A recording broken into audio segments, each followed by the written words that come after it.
Hey guys, so today we have one goal, that after you practice everything in the video, you'll be the most hated passer in your gym.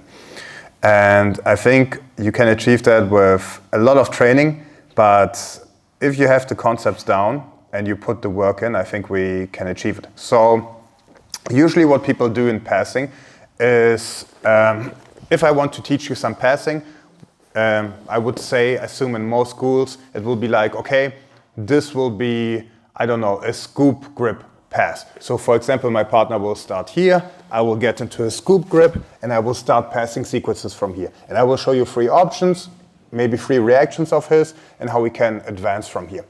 This is good if you want to learn individual moves. But in my opinion, if we learn the concepts of the moves, then we will be creative with our own strengths from our character and how we've been raised and everything else, and our body type also, okay? So we want to understand the concept. And before we understand the concept, we want to understand passing as a whole. So it's also a concept, but it's a bit more put down into the sense of passing. Before you start to do anything, we want to stay safe. Only then we can apply pressure. After applying pressure, we want to pass, or pass the hip line, get chest to chest, so almost passing. And in the last phase, we want to solidify the pass. And if we break it down into these 4 steps, then we have a whole picture. So let's explore these ideas in different contexts. Seated partner. Let's say I have a seated opponent and I want to do, I don't know, a body lock pass. So first of all, I need to stay safe. I control both hands, I have my head low, my partner can do anything from here. So now, because my partner can do anything from here, I can start to apply pressure. And I can start to apply pressure by movement or by weight.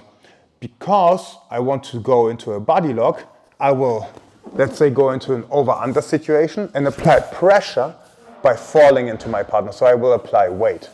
So now, because I apply weight, we are already in phase number 2. And this is applying pressure. So now we will go into phase number 3, into passing. But passing and solidifying a pass are 2 different things. So let's say, for example, I pass my partner, so I get past the legs. This is like phase 3, but I still didn't solidify it. If I just try to think that I already passed him, if he bridges into me, yeah, maybe I will lose all of it. So I need to understand that I also need to hold my partner down or get his back or whatever. I want to solidify the pass so I can pin him down and get points. So I'm not just falling down. Can you come up for? Yeah, thank you. I'm not just coming down. I will come down and I will have nimble hips. So if he now bridges into me, I can use my legs to stabilize. Let's look at this from a different perspective. Let's say I want to use split squat passing. So I still need to stay safe. And now we can stay safe by entering. So let's say we are again in a seated guard. So I use the same rules that we looked at. And now I'm in a split squat. Or we can look at it as we are already in the split squat. So if we are already in the split squat, I need to stay safe. If I'm not controlling his left and right side, I can't stay safe. So for example, I want to control his left side with a V grip and his right side by monitoring his hand. Now I'm safe and my weight is distributed into this point. So here's my weight. He can't use his upper body to do anything. He can't use his lower body because my weight is distributed on his leg. So now I'm safe. Now I want to apply pressure. I can do it, for example, with falling on him or movement. But let's say we want to use weight again. So I can put my head into his shoulder, and now my point of pressure is not my knee anymore, but my head. So now he needs to address this, okay? Now I want to pass, so I can step into a chest-to-chest half guard, for example. So this is not really a complete pass, but it's close to. And half guard, we can say that the passing phase could also go until I bring my knee to the mat. And now I want to finish the passing sequence and solidifying the pass. So for example, I will go into a knee cut method. Now after the knee cut, I still need to solidify it. So it's phase number 3, but if he pushes me away, I can lose everything. So for example, he brings his hand to the inside and he pushes me away. Exactly. I can lose everything.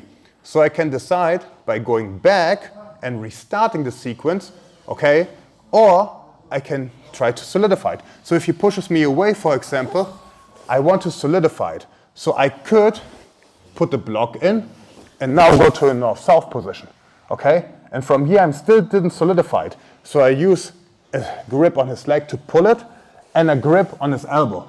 So now, if I do a sit out, if he tries to stand up, I can actually solidify it. So you see, we can use it from different methods, but the goals and the rules and the concept is always the same.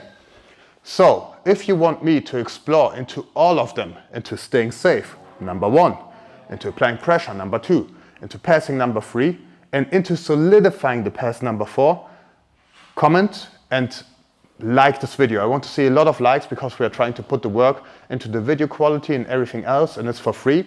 So if you guys want to see the different passing methods and also the phases one by one, comment and like.